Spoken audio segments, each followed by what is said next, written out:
안녕하세요. 온통부감 한의사 박경숙입니다. 1년 중에 큰 행사죠. 김장들 이제 마무리하셨을 텐데 김장할 때 집집마다 어떤 음식을 같이 준비하죠? 대부분은 그 돼지고기 수육을 준비하지 않나요? 근데 저희도 며칠 전에 이제 김장을 마무리했는데 김장을 하면서 돼지 수육은 늘 자주 먹으니까 이번에는 좀 다른 걸 해보자 해서 저희가 족발 수육을 했어요. 족발 수육? 하니까 좀 궁금하시죠? 족발이면 족발이지, 이제 족발 수육은 무엇인가 이제 싶을 텐데요. 족발이라고 하면 우리가 왠지 그냥 가게에서 이렇게 주문해서 먹거나 이렇게 전문가들이 만들어야 되는 이제 그런 음식 같은 느낌을 주잖아요. 그런데 족발 수육 하면 왠지 집에서도 할 수 있을 것 같은 느낌 들지 않나요? 실제로 이 수육하는 방법으로 이 족발을 요리를 하면 된다. 이런 측면에서 제 족발 수육이다. 이렇게 이름을 붙여봤는데요. 족발 수육 만들기 한번 같이 해볼까요?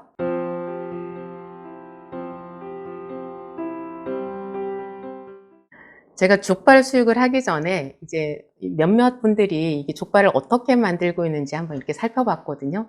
그런데 정말 많은 재료들을 사용을 하더라고요. 뭐 어떤 분은 막 20가지가 넘는 그런 원료들이 들어가기도 하고 이렇게 어렵게 만들던데, 그런데 저는 좀 간단하게 이렇게 만들면서도 좀 깔끔하게 만들어 보고 싶어서요. 이제 그 많은 분들이 이제 야식이라든지 간식 뭐 이런 거 찾을 때 집에서 뭐 치킨이나 피자, 그 다음이 아마 이 족발 아닐까요? 족발들을 이제 외식의 메뉴로도 또는 야식의 메뉴로도 많이 넣는데, 이제 저 같은 경우는 이렇게 시중에서 족발을 먹기가 굉장히 힘들더라고요.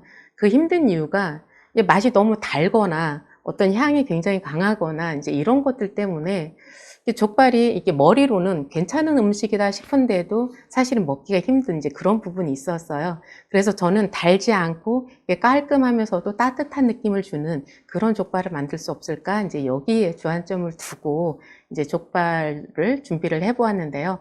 족발을 만들기 위해서는 우선 돼지족이 있어야 되겠죠. 여러분들 한약 그 처방 중에 이 돼지족을 이용한 그런 처방이 있다는 거 혹시 아세요? 그 민간요법으로도 많이 활용이 되고 있는데, 그 이제 출산을 하고서 젖이 잘 돌지 않을 때 이 유지분비 촉진을 위해서 이 돼지족을 약으로 쓰고 있어요. 그래서 한약재를 처방을 하고 거기에다가 이 돼지족을 같이 넣어서 이렇게 약을 다리는 거죠. 이렇게 유지분비를 촉진하는 그런 효능이 있고요. 그리고 중금속을 해독해주는 이런 효능이 있어요. 그리고 그 외에도 이제 돼지족에는 전반적인 삼겹살이라든지 다른 부위에 비해서 이 콜라겐 성분이 많이 들어있죠. 그래서 피부를 윤택하게 하는 그런 효과도 있는 것으로 이렇게 알려져 있어요. 그 외에도 이제 단백질 함량이라든지 다른 이제 칼슘이라든지 이런 영양소들이 많이 들어 있어서 보익하는 작용이 있는데, 그리고 또 하나는 이 돼지고기가 전반적으로 찬 성질을 가지고 있다고 하잖아요. 그래서 돼지고기를 먹고는 싶은데 몸이 많이 찬 분들은 이건 찬 성질이라고 하는데 나한테는 안 맞아. 이제 이런 염려를 하시는 분들이 있는데, 돼지족은 그 이제 다른 살코기에 비해서 오히려 성질이 좀 평하다. 자, 차다기보다는 평한 성질을 가지고 있다. 이제 이렇게 되어 있어요. 그래서 이런 성질을 가지고 있는 돼지족을 준비를 해야 되는데, 그런데 이제 돼지족이 여기 사진에서 보면 양쪽에 있는 이 두 개는 뒷다리고요. 하나 가운데 있는 건 이제 앞다리예요. 이제 저희는 이제 딸린 식구들이 굉장히 많기 때문에 이제 세 개를 했거든요. 네, 여기가 아무래도 이제 손질이 되어 있다고는 해도 이렇게 털들이 좀 남아 있는 경우가 있어요. 그래서 이건 면도기로 이렇게 밀면 되는데, 이것이 이제 이렇게 센 것인 상태에서는 면도가 잘 되지 않으면 이걸 뜨거운 물에다 살짝 데치는 거예요. 우리가 한번 왜 데쳐내고 그걸 다시 이제 끓이기도 하잖아요. 그런 것처럼 끓는 물에 한번 다 데쳐서 그걸 면도기로 이렇게 밀면 이 털이 조금 더 쉽게 제거되는 그런 측면이 있거든요.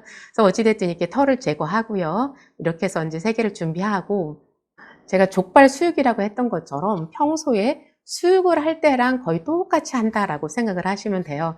그래서 이제 돼지죽을 준비한 다음에 이제 육수를 끓여야 되잖아요. 그때 준비할 것이 대파가 있고요. 마늘이 있고, 양파가 있고, 생강, 그리고 다시마. 이렇게 준비를 하면 되세요. 그러면 여기에서 보면, 자, 대파도 마늘도 양파도 생강도 다 따뜻한 성질을 가지고 있죠. 따뜻한 성질을 가지고 있는 것뿐만이 아니라 이것들이 그 잡내를 없애주는 그런 효과를 가지고 있고요. 그리고 이제 맛을 양파라든지 마늘이나 대파들이 이렇게 푹 끓으면서 이게 자연의 좀 단맛을 좀 가지고 있거든요. 그래서 설탕을 넣지 않고서도 이 대파, 마늘, 양파를 좀 충분히 넣었을 때는 이 적당히 기분 좋은 단맛을 내게 되어 있어요. 그래서 대파, 마늘, 양파, 생강, 다시마 이렇게 준비하고요. 또 하나의 재료가 있는데 무를 넣는 거예요. 그래서 저는 이 평소에 육수를 낼 때도 이제 무를 좀 자주 활용을 하는데 이제 좀 사용하다 남은 그 시든 무 이런 것들을 좀 사용하는데 이 무가 연육작용이 있어요. 그래서 이 족발을 좀 더 연하게 이렇게 만들어주고 우리가 소화시키기 좀 더 이제 용이하게 하는 그런 측면이 있거든요. 그래서 무를 이제 추가를 했고요. 그리고 거기에다 이제 비장의 무기 2개가 있어요. 대추하고 육개를 사용을 했어요. 자, 대추라는 것은 우리 구하기 굉장히 쉽잖아요. 그런데 이것이 그 비위를 이제 보호하고 이렇게 편안하게 해주는 그런 효과가 있어요. 그리고 또 이끼 생진한다. 기운을 생기게 하고 진액이 생겨나게 하는 효과가 있다. 이런 효과가 있어서 평소에 기혈이 이제 부족하고, 그러니까 기운이 없고 혈액이 부족하고 진액이 부족하고, 그래서 기혈과 진액이 부족하신 분들이 이 대추를 자주 끓여서 드시면 좋거든요. 그리고 심계종충, 평소에 기혈, 진액이 부족하신 분들은 가슴이 두근두근거린다 또는 불안하다 이런 말들을 많이 하거든요. 그것을 이제 가슴이 두근거린다, 심계, 그리고 이제 불안하고 이제 그런 것들을 정충이라고 해요. 막 쿵쾅쿵쾅 뛰고 불안한 것. 그리고 이제 위 기능이 평소에 좋지 않아서 음식을 많이 먹지 못하시는 분들, 이런 분들에게 이 대추가 효능이 있거든요. 그래서 저희가 그 기능성 소화불량으로 이제 내원하신 분들의 그 약을 처방할 때는 이 대추를 굉장히 많이 넣어서 이렇게 약을 다리게 되어 있어요. 이 대추가 그 외에도 약독을 이렇게 없애주는 그런 효과가 있기 때문에 대부분 그 처방에 그 이제 감초가 많이 들어간다고 하죠. 감초, 생강, 대추 이것이 이제 흔히 들어가는데 그 중에서도 이렇게 밥을 잘 못 드시고 기혈 진액이 부족하고 이제 이런 위가 좋지 않으신 분들한테는 대추를 더 많이 사용한다. 이제 이렇게 그런 측면에서 대추라는 것이 이제 들어갔고요. 그리고 또 하나는 육개를 썼는데요. 육개는 그냥 쉽게 말하면 계피예요. 그런데 이 계피가 이제 두께가 있어요. 그래서 두께가 좀 얇은, 그냥 계피라고 했을 때는 시중에는 좀 얇은 것이 이렇게 판매되고 있고요.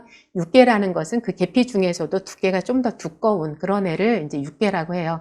그래서 육개라는 것은 이 원양을 보한다. 무슨 소리냐면 어떤 양기를 북돋워서 몸을 아랫배를 따뜻하게 해준다. 이제 이렇게 이해를 하시면 되고요.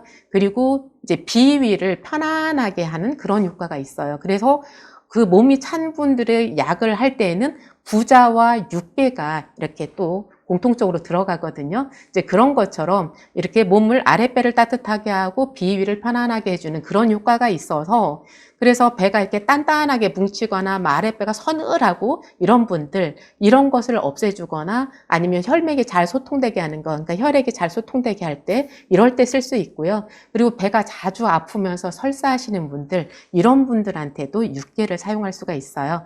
이 계피 또는 육개를 사용한 대표적인 그 음료 몇 가지가 있어요. 뭔지 아시겠어요, 혹시? 쌍화탕이 있고요. 그 다음에 두 번째는, 집에서 만들어 먹는 그 수정과에서도 계피를 사용하고요. 그리고 평소에 여러분들이 정말 많이 드시는 거 있어요. 코카콜라에 이 계피가 들어있어요. 그 영어로는 이제 시나몬이라고 하죠. 그래서 시나몬, 육개가 이제 이런 역할을 하게 되는데요. 그것뿐만이 아니라 그 아까 제가 대파, 마늘, 양파가 좀 단맛을 가지고 있다고 했는데 이 대추라는 것도 굉장히 기분 좋은 단맛을 가지고 있잖아요.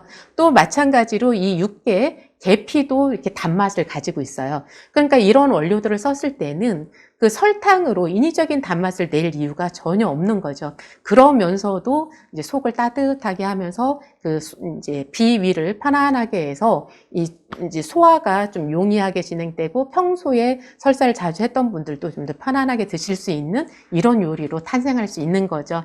자, 이렇게 이런 돼지족을 준비하고 대파, 마늘, 양파, 생강, 다시마 그리고 무, 대추, 육개 이것을 같이 넣고 한 3시간 정도를 푹 끓이는 거예요. 그런데 이제 좀 마음이 급하신 분들이 있죠. 이럴 경우에는 이제 그것을 아예 정육점에서 잘라달라고 해서 압력밥솥에다 하면 1시간이면 충분히 요리가 될 수도 있어요. 그런데 저희는 이제 좀 이걸 많이 하다 보니까 이제 솥에다 그냥 할 수밖에 없었고요. 그래서 그걸 넣고 이렇게 충분히 끓인 다음에 이제 집에서는 뭐 모양이 이렇게 크게 중요하진 않잖아요. 그래서 그냥 따뜻할 때 이렇게 먹으면 더 맛있으니까 그것을 그냥 이제 꺼내서 김을 식힌 다음에 바로 이렇게 잘라서 드시면 굉장히 부드러운 수육을 드실 수 있고요. 그런데 모양을 좀 내고 싶다 하실 때는 이걸 식히면 되는 거예요. 식혀서 어느 정도 식힌 다음에 그것을 이제 모양대로 이렇게 썰고 그리고 나서 그것을 다시 이제 따뜻하게 한 번 더 데워서 이렇게 드시면 되는 거죠.